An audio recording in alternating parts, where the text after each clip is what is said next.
All right, good morning. We got the book of Ruth today. Day 97, Blue Letter Bible app, Bible in a Year. Now it came to pass in the days when the judges ruled that there was famine in the land. So they must not have been doing right because there was famine in the land. And a certain man of Bethlehem, Judah, went to journ in the country of Moab, he and his wife and his two sons. And the name of the man was Elimelech, and the name of his wife Naomi, and the name of his two sons Malhon and Chilion, Ephraimites of Bethlehem, Judah. And they came unto the country of Moab, and they continued there. Elimelech, Naomi's husband, died, and she was left and her two sons. And they took wives of them, women of Moab. One was named Oprah, and the name of the other Ruth. And they dwelt there about 10 years. And Melhon and Chilon died, both of them. And the woman was left of her two sons and her husband. And she arose, the daughters-in-law, that she might return from the country of Moab. For she had heard in the country of Moab how the Jehovah had visited his people, giving them bread. Therefore she went forth out of the place she was, her two daughters-in-law with her. And they went on the way, and they returned unto the land of Judah. Naomi said unto her two daughters-in-law, Go, return to each other's mother's house, and Jehovah deal kindly with you, as ye have dealt with the dead and with me. And Jehovah grant ye that ye may find rest, each of you, in the house of her husband. And when she kissed them, they lifted up her voice and wept. And they said unto her, Surely we shall return with thee unto thy people. And Naomi said, Turn again, my daughters. Why will ye go with me? Are there yet any more sons in my womb, that ye may be your husbands? So it would be the custom that Naomi's next, that the brother of the dead would take care of the widow. But Naomi doesn't have any other sons. And Naomi says, So will ye tarry with me till they are grown? What would ye stay for them for having husbands? Nay, my daughters, for grieveth me much for your sakes, and the hand of Jehovah is gone out against me. And they lifted up their voice and wept again. Oprah kissed her mother-in-law, and Ruth clave unto her. And she said, Behold, thy sister-in-law is gone back unto her people, and unto her gods. Return thou after thy sister-in-law. And Ruth said, Entreat me not, leave me thee, or return for the following after thee. For go hither, for whither thou goest, I will go. Where thou lodgest, I will lodge, and thy people shall be my people, and thy God my God. And where thou diest, I will die, and there I will be buried. Jehovah, do so to me, and more also, if it ought put but death part thee and me. So Ruth is going to stay with her. And when she saw that she was steadfastly minded to go with her, then she left, speaking unto her. So they went until they came to Bethlehem. And it came to pass that when they were come to Bethlehem, that all the city was moved out about them. And they said, Is this Naomi? And she said unto them, Call me not Naomi, call me Mara, for the Almighty has dealt very bitterly with me. And I went out, and the Jehovah hath brought me home again. Why then ye call me Naomi, seeing Jehovah hath testified against me, and Almighty hath afflicted me? So Naomi returned, and Ruth and the Moabites and her daughter-in-law with her. And she returned out of the country of Moab, and they came to Bethlehem in the beginning of the barley harvest. All right. Hey, Gazets, how are you, man? And Naomi had a kinsman of her husband, a mighty man of wealth, a family of Elimelech, and his name was Boaz. And Ruth and the Moabites said, Naomi, let me go now to the field and glean the ears of corn after him. In those sight shall I find grace. And she said unto her, Go, my daughter. And she went out and came and gleaned in the field after the reapers. And her hap was light on part of the field belonging to Boaz, who was a kindred of Elimelech. And behold, Boaz came from Bethlehem, and said unto the reaper, Lord be with you. And they answered him, and Jehovah bless thee. And said Boaz unto his servants that was set over the reapers, whose damsel is this? And the servant that was set over the reapers answered and said, it is the Moabitish damsel that came back with Naomi out of the country of Moab. She has said, I pray you, let me glean and gather after the reapers among the sheaves. So she came and hath continued even from the morning until now. She tarried a little in the house. Then said Boaz unto Ruth, hearest thou not my daughter? Go not and glean in another field, neither go from hence, but abide here fast by my maidens. Let thine eyes be on the field that they do reap, and go, and thou after them. And I have not charged the young men that they shall touch thee. And when thou go athirst, go into the vessels and drink that of which the young men have drawn. So Boaz is a really good guy. Okay? Let thy eyes be on the field. And she fell on her face and bowed herself to the ground and said unto him, why have I found grace in thy eyes, that thou should take knowledge of me, seeing that I am a stranger?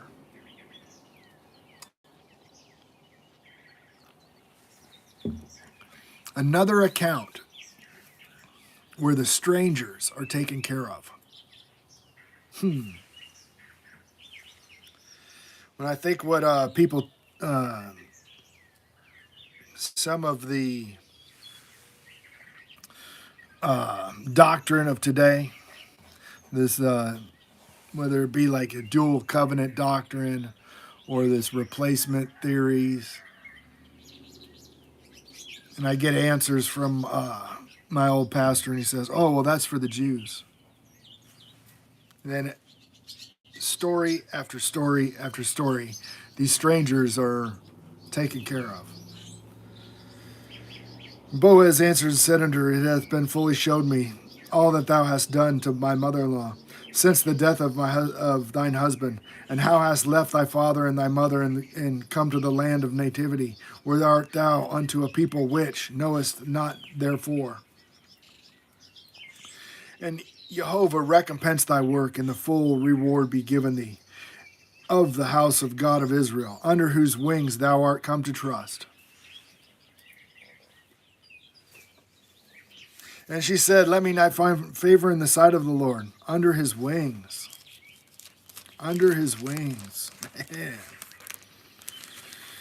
I bore you on eagle's wings out of the land. And then she said, let me find favor in thy sight, my Lord. For thou hast comforted me, and thou hast spoken friendly unto thine handmaiden, and though I not like be one of thine handmaids. And Boaz said unto her, at mealtime come thou hither, and eat the bread, and dip thy morsel in the vinegar. And sat beside the reapers, and he reached in her parched corn, and she did eat, and was sufficed, and left. And when Boaz was risen up to glean, Boaz commanded his young men, saying, let her glean even among the sheaves, and reproach her not. Let her fall, and let fall some of them handfuls for the purpose for her, and leave them, that she may glean them, and not rebuke her. So she gleaned in the field until even, and beat out what she had gleaned, and it was about the ephah of barley. And she took it up, and went into the city with her mother-in-law, saw what she had gleaned, and brought forth, and gave to her that she had reserved after she had sufficed. And her mother-in-law said unto her, where hast thou gleaned today? Where be wrought thou? Blessed be he that take knowledge of thee. And he showeth her mother-in-law whom she had wrought, and said, the man's name who I had wrought today is Boaz. And Naomi said unto her, daughter-in-law, blessed be of he, Jehovah hath not left off his kindness to the living and to the dead. And Naomi said unto her, the man is near kin unto us, and one of our next kinsmen. And Ruth the Moabitess said, he said unto me also, thou shalt keep fast all my young men until they have ended my harvest. And Naomi said unto Ruth, her daughter-in-law, it is good, my daughter, that thou go out with his maidens, that they may meet, not in any other field. So she kept fast by the maidens of Boaz, and gleaned under the end of the barley harvest, and to the wheat harvest, and dealt with her mother-in-law. So that would have been. They're talking about June, about now. Okay, it's May now, so it's going to be. They're talking about in the end of toward the beginning of June would be the barley harvest. And then Naomi with her mother-in-law said unto her, Thy daughter shall not seek the rest for thee, and it may be well with thee. For now is not Boaz of our kindred, and with the maidens thou hast? Behold, he winnoweth the barley tonight in the threshing floor. Wash thyself, therefore, and anoint thee, and put thy raiment upon thee, and get thee down to the floor, but not make thyself known unto the man, until he shall have done eating and drinking. And it shall be when he lieth down, that thou shalt mark the place where he shall lie, and thou shalt go in and uncover his feet and lay down with thee. And it will tell thee that thou shalt do. And he shall tell thou what thou shalt do. And she said unto her, All that thou sayest unto me I will do. And she went down unto the floor, and did according to all her mother bade her. And when Boaz had eaten and drunk, and his heart was merry, he went and lay down at the end of the heap of corn. And she came softly and covered his feet, and lay her down. And it came to pass at midnight that the man was afraid, and turned to himself, and behold, a woman lay at his feet. And he said, Who art thou? And she answered, I am Ruth, thine handmaid. Spread therefore thy skirt over thy handmaid, for thou art near kinsman. And he said, Blessed be thou of Jehovah, my daughter, for thou hast showed more kindness in the latter end than at the beginning. Insomuch as thou followest not young men, for their poor or rich. Now, my daughter, fear not. I will do thee all that thou requirest, for all the city of my people doth knoweth thou art a virtuous woman. And now it is true that I am thy near kinsman, and howbeit there that thy kinsman nearer than I. And tarry this night, and it shall be in the morning, that if I will perform unto thee part of the kinsman, well, let him do the kinsman part. But if he will not do the part of the kinsman to thee, then I will do the part of the kinsman to thee, as Jehovah liveth, thy lie down until the morning. And she lay at his feet until the morning, and she rose before the one that could know any other. And he said, Let it not be known that the woman came into the floor. Also he said, Bring the veil that thou hast upon thee, and hold it. And when she held it, he measured 6 measures of barley, and lay it on her. And she went into the city. And when she came unto her mother-in-law, he said, Who art thou, is my daughter? And she told her all that the man had done to her. And she answered, These 6 measures of barley he gave for measure. He said unto me, Go not empty into the mother-in-law. Then she said, Sit still, for my daughter until now the matter will fall, for the man will not rest until he hath finished this thing this day. And Boaz went up into the gate, and he sat down there. So Boaz went up into the gate. So Boaz has a seat at the gate, which would mean Boaz is one of the judges. He's one of the elders of this community. And they said he's a rich guy and all that stuff. And when Boaz went up to the gate, and he sat down there, and beheld kinsmen of whom Boaz spake by, unto whom he said, Oh, such a one, turn aside, sit down there. And he turned aside, and he sat down. And he took 10 men of the elders of the city, and he said, Sit down ye, and they sat down. And he said unto the kinsman, Naomi, that is, come again out of the country. So what they're doing is they're having their court proceeding. And out of the country of Moab, selleth a parcel of land which was out of her brother Amalek's. And I thought thee to advertise thee, saying, Buy it before the inhabitants and before the elders of my people. If thou wilt redeem it, redeem it. But if thou wilt not redeem it, then tell me that I may know. For there is none to redeem it besides thee. And I am after thee. And he said, I will redeem it. Then said Boaz, What day thou buyest the field in the hand of Naomi, thou must buy it also of Ruth of the Moabitess, wife of the dead, to raise up the name of the dead upon his inheritance. So you're going to also get this land, and you're going to have to take care of Ruth.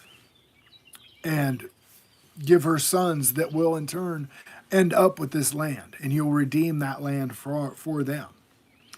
And the kinsman said, I cannot redeem it for myself, lest I mar my own inheritance and redeem it. Thou art to myself, for I cannot redeem it. Now was the manner in the former time of Israel concerning redeeming and concerning changing, for it to confirm all things. If a man plucked off his shoe and gave it to his neighbor, this was the testimony in Israel.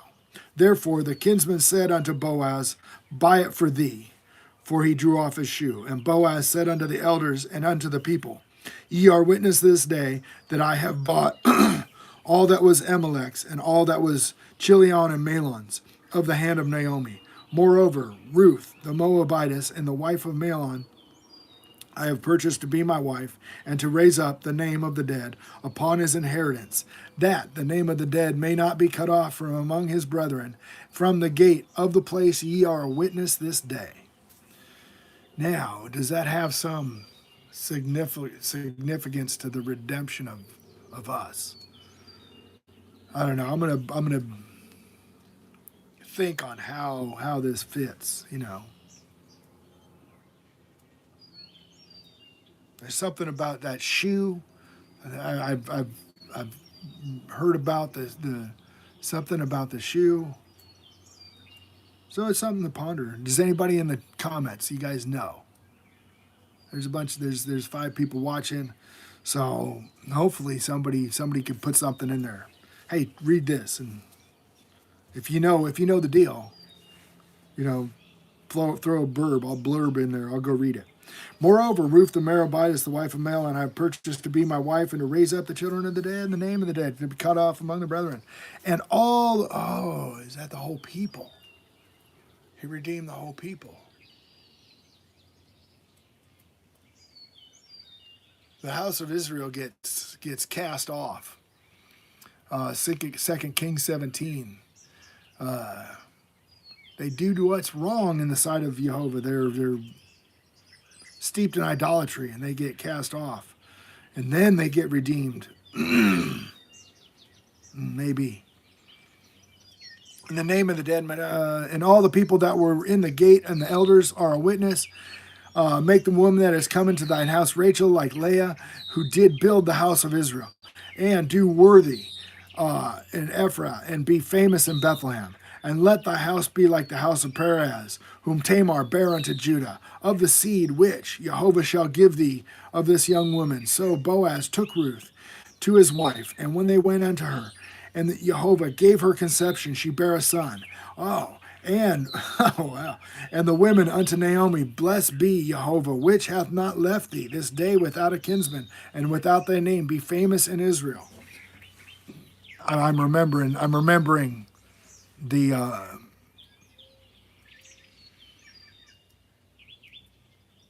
this is the seed of ends up being the seed of David. And it shall be a seed unto the restorer of thy life, and the neighbor nourisher of thine old age, for the daughter-in-law which loveth thee, which is better to thee than 7 sons that hath borne him. And Naomi took a child, and lay it on her bosom, and became nurse to it. And the woman, her neighbor, gave it a name, saying, This son born to Naomi. And they called his name Obed. He is the father of Jesse and the father of David. Now, these are the generations of Perez, begot Hezron, and Hezron begot Ram, and Ram begot Amminadab, and Amminadab begot Nahshon. Nahshon begot Solomon, and Solomon begot Boaz, and Boaz begot Obed, and Obed begot Jesse, and Jesse begot David. There you go. All right, so Jesse begot David. And that happens in 1 Chronicles 2, verse 15, apparently. So, that is the book of Ruth. Knocked out the book of Ruth in one day.